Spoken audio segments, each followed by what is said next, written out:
So I want to talk about lie angles real quick and how important it is to have your lie angles to be fit for your swing. Lie angle is basically the angle between the club head here and the shaft.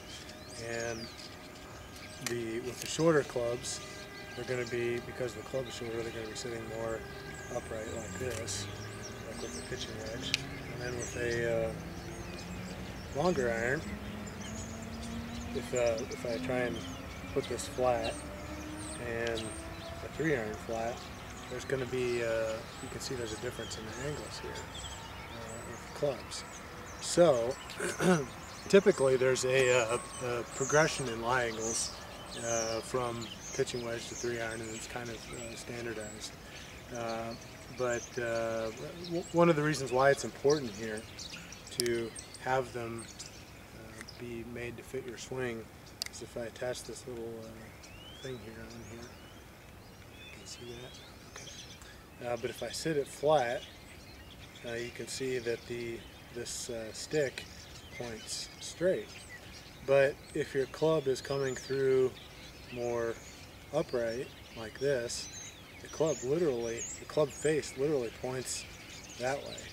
So if you're a right-hander, an upright club like this is going to send your shots left. You might be coming back to impact square with a square blade, but if it's too upright, if the club face is too upright, you can see there that the shots are going to go left. And then conversely, if your clubs are too flat, then your shots, the club face literally, even if you're coming through square, your club face can literally be pointing to the right. So with all the minute subtleties between all our bodies and all our swings, some people swing a little bit more steep, some people swing a little bit more flat. So it's really important to have your lie angles checked to fit your particular swing. Nearly every professional that I can think of does it. So it's something that you can do at home also, and it doesn't cost a whole lot. You just find a club fitter that can do it for you. And then one of the ways you can, there's a couple ways you can check if you're a little bit too upright or too flat. And I don't know if we can see this here on my 6-iron here. I let some, I didn't wash it off here, and I hit some balls in the dirt.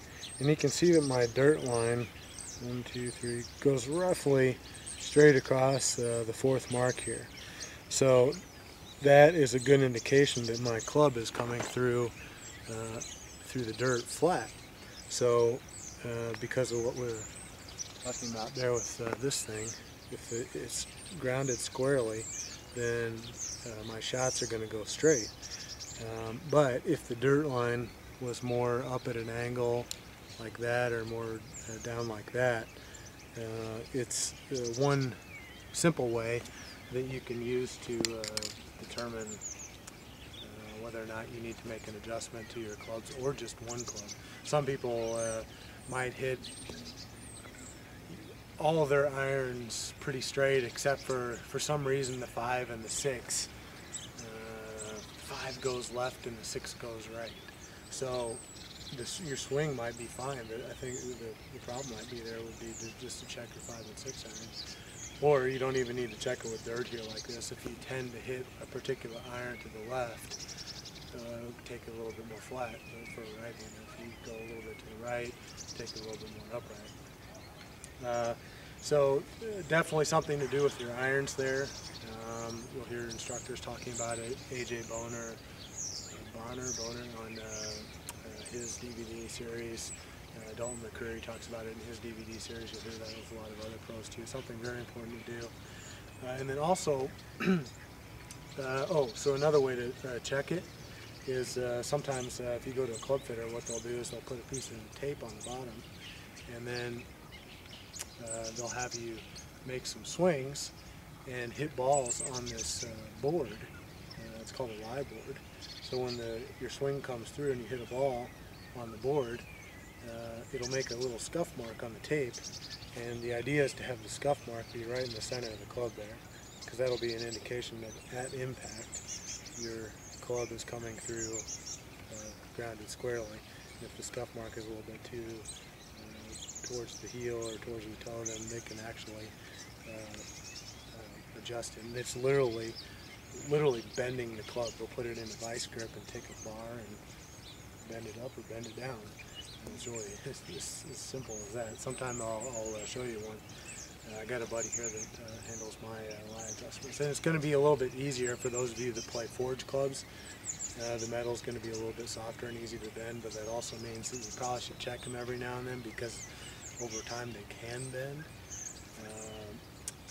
What's that guy's name on tour? There's a guy on tour who was having trouble with a couple irons, and he was just really struggling for some reason, and he couldn't figure. He's like, "What's wrong with my swing? What's wrong with my swing?" And it turns out that his lie angles moved a little bit on a couple of his irons, so he's adjusted those back, and now he has a routine of having them checked, say, every month to make sure that they're square. Something really simple that he can do.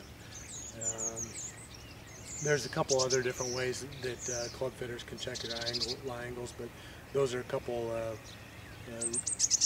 clever ways to do it on your own. I guess the dirt thing, or if you just know that you hit one club left or one club right, you can make adjustments there, and then the lie board with the club fitter. Also, one thing that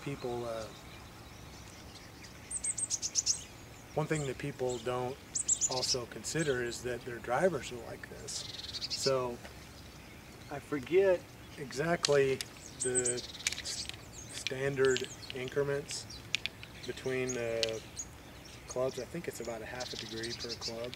So from your pitching wedge, it goes gradually to the flatter of your 3-iron. But manufacturers also make different lie angles with drivers.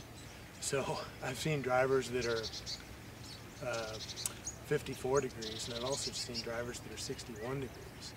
So part of the reason, if you hit your irons pretty straight and then you slice or hook your driver, you probably just don't have it.